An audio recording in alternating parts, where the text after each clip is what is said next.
I was up at Volvo the other day, and I was talking to these folks. They had 1,500 slots they need to fill.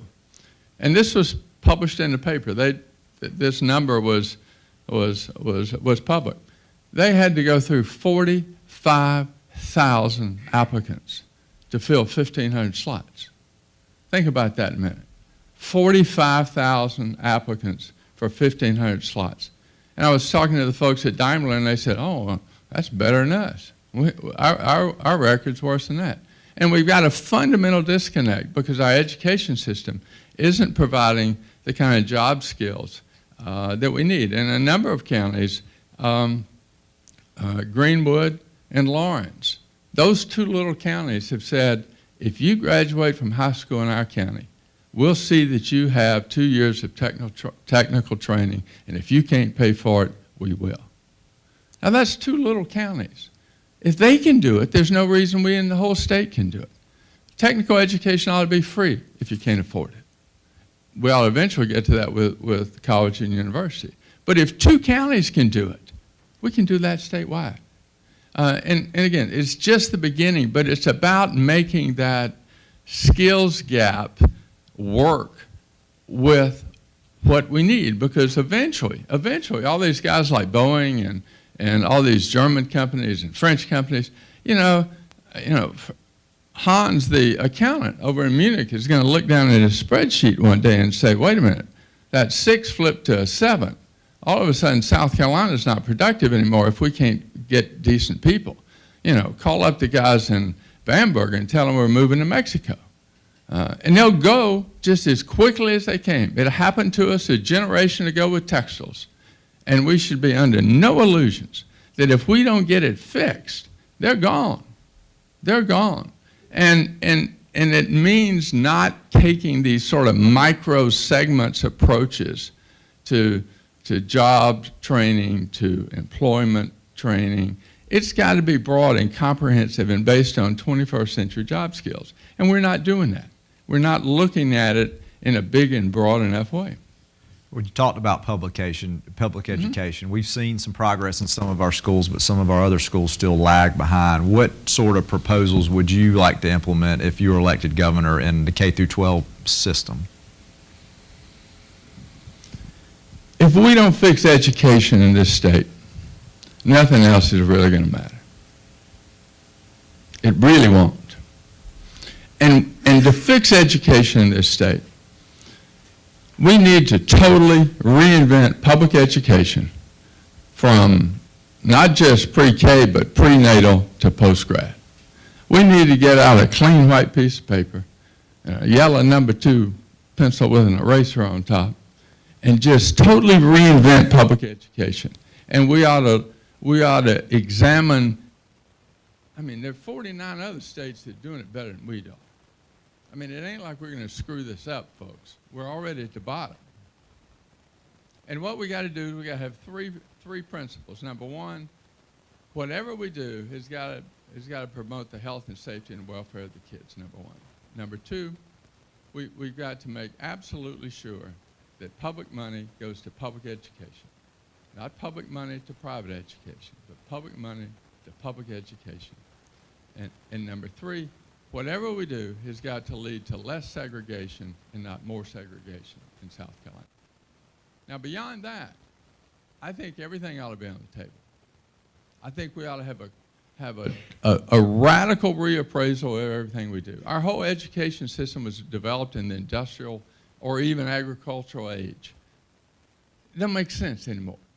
And we ought to create a system where we say to principals and superintendents, within these guidelines, here's the check. Hire who you want, fire who you want, teach who you want, but here's the standard which you're going to be held to. And if you hit those numbers, we'll renew your contract. If you don't, you're gone. Now, most teachers and principals probably won't take that, but the really good ones will. And we have got to look at it in that total broad, radical reinvention. Because, South Carolina is 50th of the 50 states. The United States is 27th of the industrialized countries. That puts us down somewhere around Ecuador or Paraguay maybe. That ain't the way we need to do in this state. And it's that incremental baby step approach that is just going to kill us. It's going to kill us. Thank you. The last question is related to health care. Obviously, on the federal level, it's a mess. Yeah. What sort of state solutions can we come up with or implement here in South Carolina that would help work on the health care, the cost issue, and maybe the access issue? Right. Well, first and foremost, we got to be smart. And when I say be smart, that means do what is the smart thing to do for South Carolina and setting aside the politics of some of these issues. I'll give you a perfect example. Medicaid expansion, right?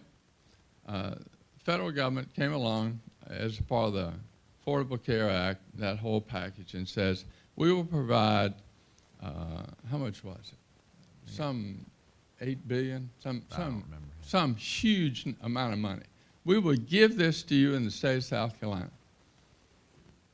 Zero match, zero match. Next year, after a couple of years, it gets down to, I think, 90-10, 80-20. But it was billions and billions of dollars to provide health care for the 170,000 people in this state who don't have it. And Nikki Haley, with the help of the Republican legislature, said, we don't want it. Keep your money. Send it to Kansas. Send it to California. We don't want it. Why?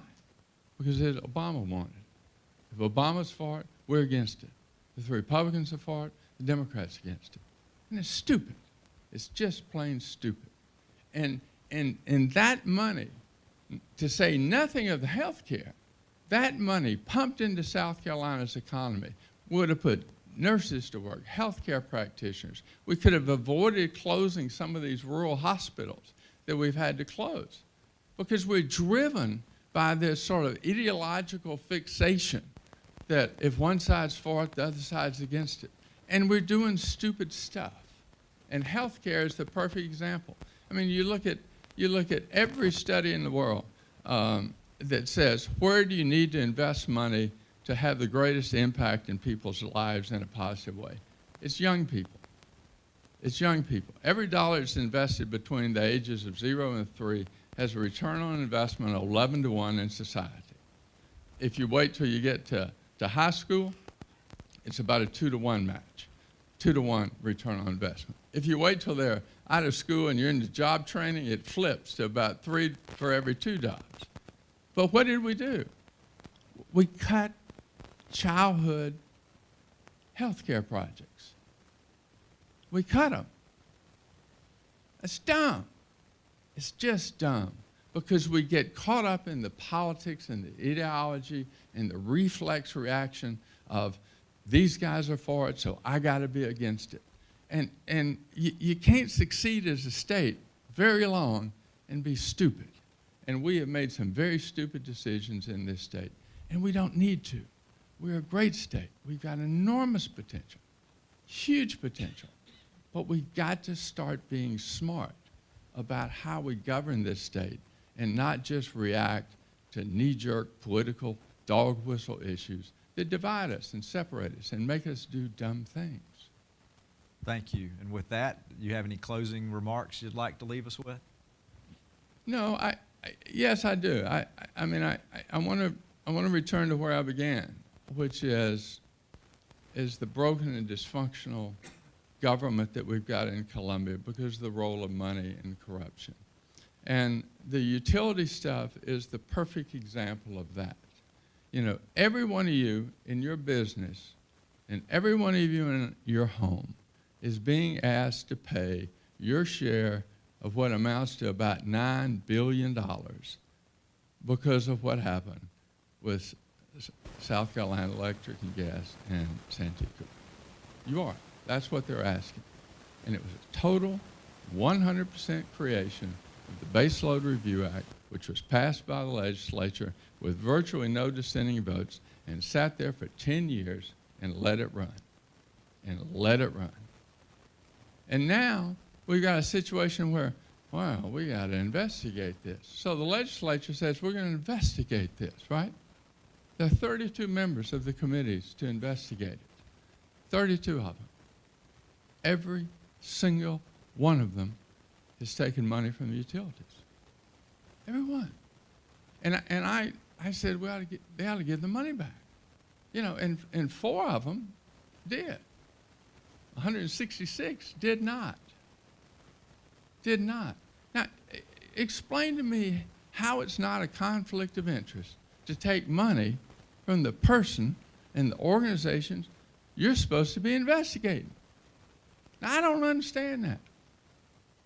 I mean, I ain't been hanging around the State House, but that doesn't make sense to me. And I think that if we don't start with just some very basic common sense about don't take money from people who are trying to pervert the system. Don't take money from people you're supposed to regulate. We ain't never going to get any place in this state.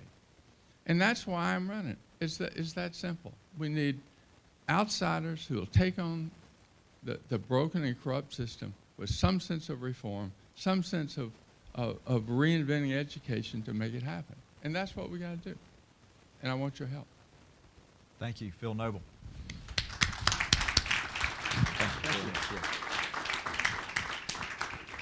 Next up, Lieutenant Governor Kevin Bryant.